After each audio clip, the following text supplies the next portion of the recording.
ایک مرتبہ شیطان نے فرعون سے پوچھا کہ تجھے کس نے خدا بنایا اور تیرے اندر ایسا کون سا کمال ہے کہ تو اپنے آپ کو خدا سمجھ بیٹھا۔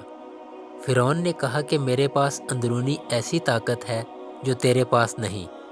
شیطان نے کہا کہ دکھاؤ، تو فرعون نے کہا کہ میرے پاس بہت بڑی طاقت ہے، میرے پاس بہت سارا سونا، چاندی اور ہیرے جواہرات ہیں اور میں بہت بڑے ملک کا مالک ہوں۔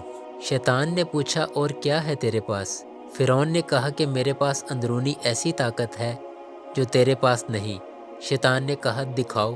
فرعون نے فوراً حکم دیا کہ اسی وقت 1000 جادوگر بلائے جائیں اور وہ سب مل کر اس شیطان کو اپنی پھونکوں اور اثر سے اڑا دیں، اور انہوں نے اپنا جادو دکھایا۔ شیطان کو بھی اللہ تعالیٰ نے بڑا علم دیا ہے۔ شیطان نے ایک پھونک ماری جس سے سارے جادوگروں کے اثرات ختم ہو گئے۔ دوسری مرتبہ پھر ان 1000 جادوگروں نے اپنا جادو دکھایا۔ شیطان نے پھر ایک پھونک ماری جس سے ان کا اثر ختم ہو گیا۔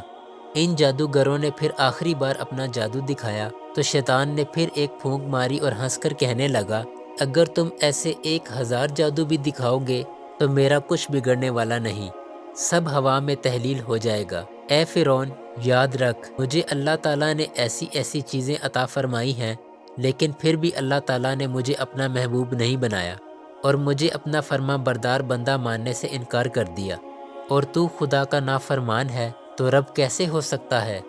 علماء کرام اس واقعے کے بعد لکھتے ہیں کہ انسان اگر خدا کی نافرمانی شہوت کی وجہ سے کر لے تو اس کا گناہ اللہ تعالیٰ معاف فرما دیتے ہیں۔ نفسانی خواہش کی وجہ سے اگر گناہ سرزد ہو جائے اور انسان اپنے گناہوں سے توبہ کر لے تو اللہ تعالیٰ اس کو معاف فرما دیتے ہیں، لیکن اگر کوئی تکبر اور غرور کرے تو اس کو توبہ کی توفیق نہیں دیتے، یعنی تکبر اور غرور کی وجہ سے توبہ جیسی نعمت سے محروم ہو جاتا ہے۔